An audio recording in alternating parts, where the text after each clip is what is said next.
We're reading The Journey Back, Chapter 24, Not Again. Landing on the opposite side of the river from Luke, I paused a moment, hands on my hip, 'cause honest, I did not know what to do. Buddy, panting hard, gazed up at me and I kneeled to pet him while the questions hammered me. Would I head home now to protect my mom and the kids? How? How would I deal with my father? And how would I live? 'Cause I'd always have to hide. Should I wait until the coast was clear and go to Nevada with Nora and her mom after all? It would give me more time to think about things. But then, wasn't that just running too?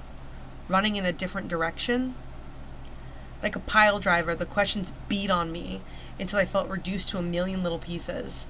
I was totally blanked on what to do, and the running had plumb wore me out.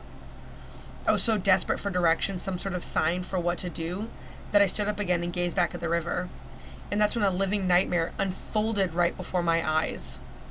Luke hadn't stayed where I left him. He was following me again, only this time someone was after him. A police officer was trying to catch him, but had stopped jumping the rocks, probably because he was too fat and loaded down with gear. Instead, the cop stood talking to somebody on his police radio, while Luke got farther out into the river. I knew yelling would give me away.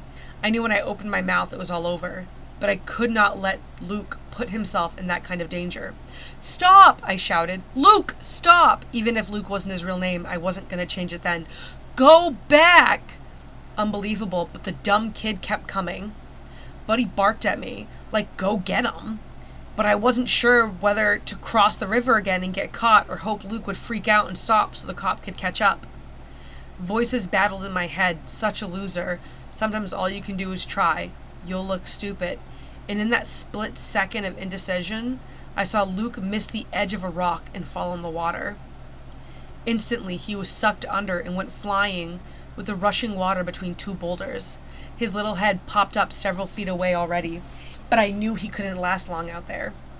The nightmare that haunted my life was happening again, with another little boy. No way. No way I would let it happen a second time. I yanked off my boots and sprinted back across the rocks. When I saw a place that looked like deep water, I took a chance and dove in.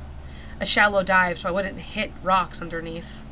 The water was ice cold and moving fast. As soon as I surfaced, I caught a glimpse of Luke's head downriver and swam like crazy. The sweatshirt was weighing me down some, but the current was with me, so I closed in pretty quick.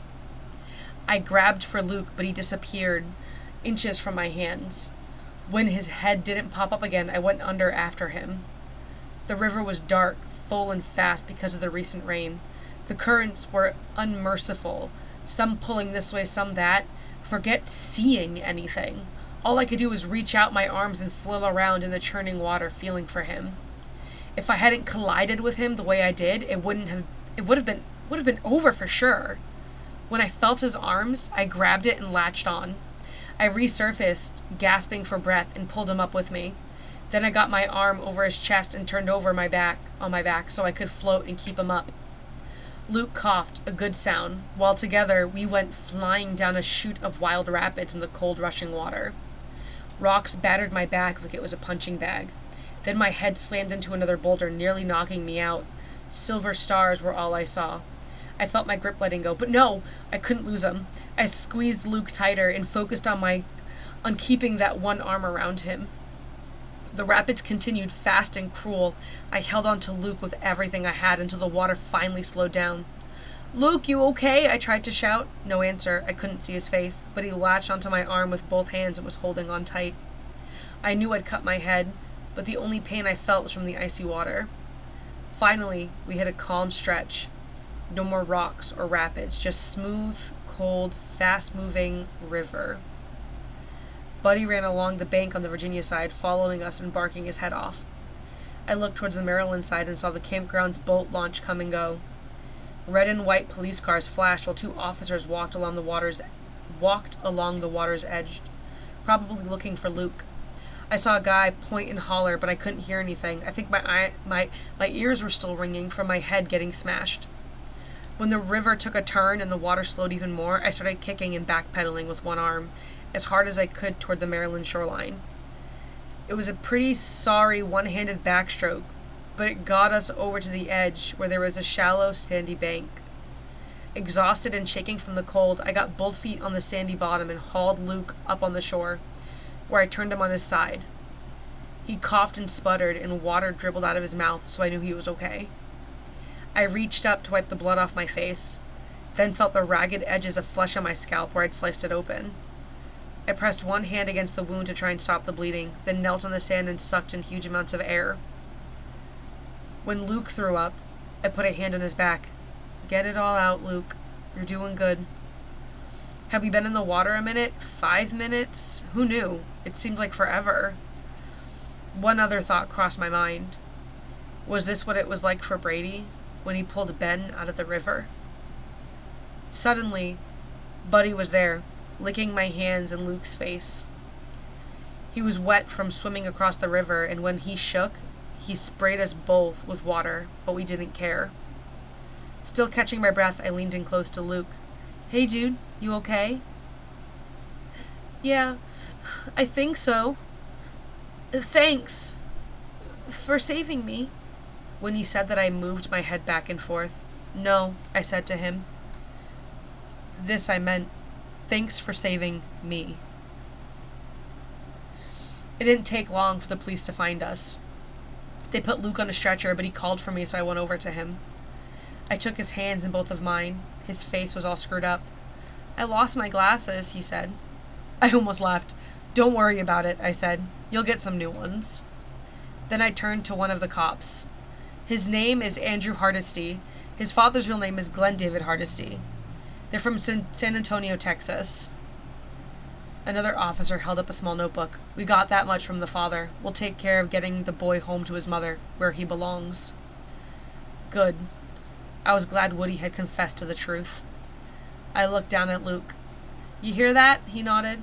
"You'll be all right now, Luke." I let go of his hands. "Take care of yourself, and keep practicing those layups, you hear?" He grinned. Turning away, I took off my sweatshirt, and even though it was sopping wet, I used it to try and stop the bleeding from my head.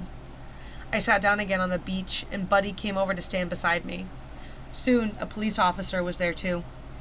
He moved my hand away so he could see the wound. "Looks like you might need some stitches," he said. I didn't respond. It almost didn't matter if I bled to death, right then and there. The important thing was that Luke was all right. "What's your name, son?" I didn't hesitate. "Michael Griswold," I told him. Someone put a blanket around my shoulders, and I held it close together with one hand. I was wet from head to toe and freezing. I bet I didn't smell like smoke anymore. While the cop talked into his police radio, I saw Nora. Her hair was loose, and she held a hand over her heart like she was breathing hard from running. I got up and went to her. She hugged me even though I was wet, so I dropped the sweatshirt and blanket and wrapped both my arms around her too.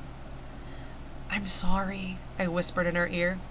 "You and me, it wasn't going to work for us to be running away, or me going to Las Vegas." She pressed her head into my shoulder. "I gotta go back and do my time, Nora. And you gotta go with your mom and stay in school. You can't be a doctor if you drop out, right?" She moved her head in agreement. "We can stay in touch if you want. Who knows? Maybe we'll meet up again someday," I said. "Both of us, we got stuff to do first." "I know," Nora said. "I know." Suddenly, a cop was there handing me a towel from my head and saying, "You did a brave thing, Michael. I'm sorry I have to take you in now." Reluctantly, I pulled away from Nora. "The report here says you've been on the run for 2 months," the cop said. "But it's over now." I put the towel against my head and nodded. "I'm glad." And that's the end of chapter 24.